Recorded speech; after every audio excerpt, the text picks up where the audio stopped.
네, 고성욱 칼럼입니다. 대통령실은 문재인이가 평화담론과 통일담론의 전면 재검토가 필요하다. 이게 어제 한 얘기입니다. 광주에서. 여기에 대해서 말로만 전쟁이 끝났다 평화가 왔다라고 미국과 전 세계를 향해서 거짓말하고 로비한 것 아니냐. 이렇게 강력 비판했습니다. 지난 정권을 돌이켜보면 문재인 정권이죠. 종전선언만 줄기차게 주장했던 것 같다. 사드도 제대로 구비하지 않고 사드 기지 앞을 불법적으로 가로막은 시민단체 몇 년씩이나 방치했다.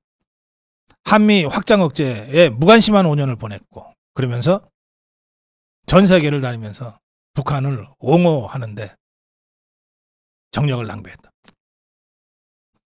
임종석이가 두 개의 국가 현실을 수용하자, 통일하지 말자 한 주장에 대해서 자유민주주의에 입각한 통일을 추진하는 것은 대한민국 헌법의 명령이자 의무다. 임종석의 말은 그야말로 반헌법적 주장이다. 북한은 유리할 때 통일 강조하고 불리할 때는 진지전으로 돌아선다.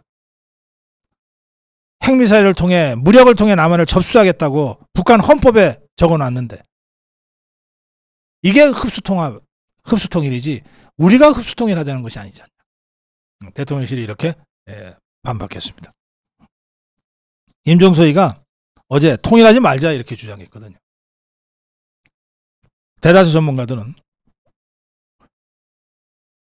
유사시에 무력을 사용해 대한민국을 점령하는 영토 완정이 북한의 국시라고 김정은이가 강조했는데 그런데 여기에 대해서 통일하지 말자 마치 완전히 따로 살 수 있는 것처럼 호도하지 마라. 두 국가로는 우리가 분단국가라는 정체성 그 틀 자체를 지워버리는 주장이다. 이런 주장 국민적 동의 얻기 어렵고 각계의 비판과 남남 갈등만 증폭시킬 것이다. 대한민국 대통령은 취임식에서 평화통일 의무에 대한 선서를 한다. 방식과 상관없이 통일만 달성하는 것도 아니고 한반도 평화만 유지되면 통일 안 해도 상관없다는 것도 아니다. 평화와 통일 둘 다 추구하는 것이 대한민국 헌법 정신이다. 이 문제 관련해서 선진변호사협회의 성명서가 나왔습니다. 두 개의 나라 유지될 수 없다. 나라의 본질은 이념이다. 문재인과 임종석 두 개의 국가 수용 입장은 대한민국이 직면한 총체적 문제의 본질을 드러낸다.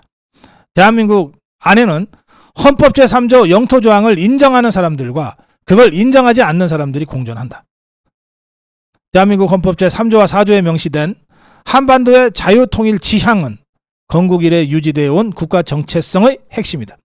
문재인과 임종석은 이를 인정한 적 없이 대한민국 대통령이 되고 대한민국 대통령 비서실장이 됐다. 또 공공연하게 북한의 변화된 입장에 따라 통일 지향마저 부정하고 나섰다. 대한민국은 6.25라는 큰 희생까지 치르며 자유민주주의 이념으로 갓 태어난 나라를 지켰고 6.25를 거치고서도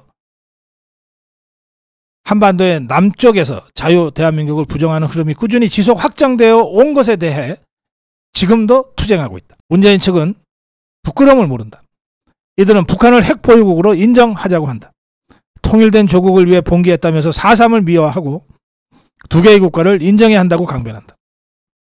이들은 애초에 한반도에서 자유민주주의 이념에 따라 세워진 대한민국의 유일한 정통성을 인정하지 않았던 것이다. 그들은 대한민국 헌법 규범 내에서 갈라진 정파가 아니라 대한민국 헌법 자체를, 대한민국의 이념적 선택 자체를 부정하는 세력이다. 진실은 어디에 있는가? 어렵더라도 진실과 헌법적 규범을 지킬 때 미래 번영을 확보할 수 있다. 이런 우리의 입장이 극우인가? 우리의 이런 입장을 극우로 보는 자들이야말로 반헌법, 반대한민국 세력이다. 선진변호사협회의 공식 입장문을 제 논평으로 대신하겠습니다. 오늘 고성욱 칼럼은 문재인, 임종석 등 반통일 반헌법 주장을 내놓고 한 이 종북 주사파 세력의 망동을 응징해야 한다. 정치적으로뿐만 아니라 사법적으로 응징해야 한다. 이렇게 정리하겠습니다. 고성욱 칼럼이었습니다.